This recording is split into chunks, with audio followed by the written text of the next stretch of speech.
Ustaz, bayar hutang. Masya Allah. Kalau saya ada utang silahkan disampaikan, ini saya bayar gitu ya. Soalnya saya bayar. Atau infak yang didahului. Oh bukan, maksudnya pertanyaan. Jadi antum kasih tanda yang jelas tuh kan di sini. Kasih tanda yang jelas. Kadang-kadang kita kalau salah baca bisa keliru. Ustaz, bayar utang atau infak yang didahului. Ini mohon maaf, bukan sayanya, bukan tulisannya yang belum jelas. Sayanya mungkin yang kurang paham ini. Baik, Ustadz bayar utang atau infak yang didahului, dan apa ada fadilah keutamaan berinfak dan membayar hutang? Maksudnya mana yang didahulukan, bayar hutang dulu atau infak dulu, itu mungkin maksudnya ya. Ini tafsir saja ya, kalau keliru tafsirannya tolong nanti diluruskan bagi yang bertanya ya, tapi nggak usah sekarang, nanti ditulis saja. Apa fadilah keutamaan berinfak dan membayar hutang? Baik teman-teman sekalian, ada dua hal, infak dengan bayar hutang. Di mana posisinya? Kita harus rumuskan dulu. Infak terbagi dua bagian. Bagi dua, ada infak wajib, ada infak sunnah. Awas, hati-hati, infak wajib, infak sunnah. Infak wajib ada di Quran surah keempat ayat 34, posisi paling kiri sebelah atas di Quran surah An-Nisa. Infak wajib ini adalah infaknya suami kepada istrinya ya. Ar-rijalu qawwamuna 'alan nisa bima faddalallahu ba'dahum 'ala ba'dhin wa bima anfaqu min amwalihim. Laki-laki diberikan kelebihan oleh Allah, beda dengan perempuan. Di antara kelebihannya diberikan perangkat untuk mencari nafkah. Nafkah itu singkatan dari infak. Nafkah diberikan kemudian kepada istrinya, kepada keluarganya. Maka ini yang disebut dengan nafkah wajib. Yang kedua, infak sunnah namanya. Ya, di luar yang pokok tadi. Ya, prioritas pada 5 golongan tersebut di Quran surah ke-2 Al-Baqarah ayat 215, posisi paling kanan sebelah bawah. Jadi ini yang 5 golongannya. Ya, wa yas'alunaka madza yunfiqun? Mereka bertanya pada Muhammad apa yang harus diinfakkan? Qul ma anfaqtum min khairin. Katakan kalau mau infak cari yang bagus-bagus, lil walidaini, kepada orang tua, awas, wal aqrabin, kerabat terdekat, wal yatama, anak-anak yatim, wal masakin, orang-orang miskin, ya, kemudian wabnis sabil, yang punya kesulitan bekal dalam perjalanan. Ini infak kalau ingin disalurkan. Ini hukumnya sunnah, hukum sunnah. Sunnah dengan wajib ini diikat pahalanya di Quran surah kedua Al-Baqarah ayat 261, posisi paling kiri sebelah atas.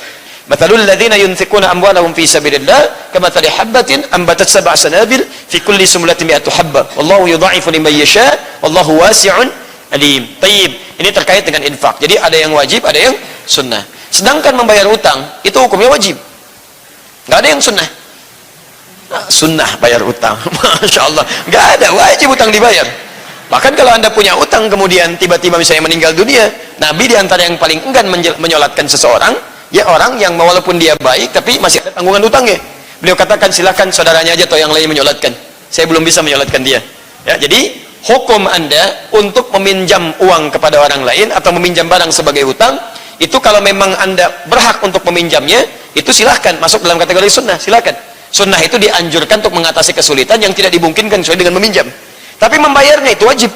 Dan turun ayat di sini banyak. Turun ayat di sini, ya. Dalam proses pinjam meminjamnya, Quran surah kedua ayat 282. Itu yang paling panjang, posisi paling kiri dari atas sampai dengan ke bawah. Ya. Nah, cuma di sini posisinya bagaimana ketika Anda dihadapkan pada dua hal tadi. Kalau sama-sama wajib, bayar utang wajib, infak wajib, ya maka dilihat mana yang paling keluasannya. Kalau misalnya keluasannya lebih kepada keluarga cukup di sekian, sebagian bisa untuk bayar utang, maka akan lebih baik jika dibagi dua di sini. Ini untuk infak keluarga, sampaikan pada keluarga dengan jujur bahwa sedang terikat oleh utang piutang, supaya diberikan rezeki lebih oleh Allah Subhanahu wa taala, maka ini kemudian diberikan, yang satu untuk diberikan bayar utang, dan sampaikan kepada yang diberikan utang tadi, ya, yang pemberi utang tadi, bahwa keadaan kami sedang begini, ada rezeki segini, mudah-mudahan diberikan keluasan. Dan sunnah bagi Anda, ketika ada orang misalnya dalam keadaan kesulitan, dia minta uzur kepada Anda untuk keluasan, sunnah diberikan uzur di situ. Ya, dalilnya jelas. Quran surah kedua Al-Baqarah dari ayat 280 sampai dengan 281, posisi paling kanan sebelah bawah. Ya, wa in kana dzu usratin fanadhiratun ila maisarah.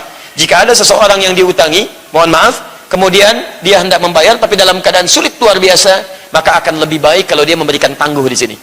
Paham ya? Jadi dari sini, kalau Anda ingin mengatakan mana yang didahulukan, kalau dua-duanya seimbang, maka Anda bisa bagi dua dalam keadaan yang baik di sini. Mana yang paling madaratnya paling besar, itu dahulukan. Tapi kalau keadaannya sunnah berbanding kemudian dengan wajib, maka dahulukan wajib, kemudian simpan yang sunnah.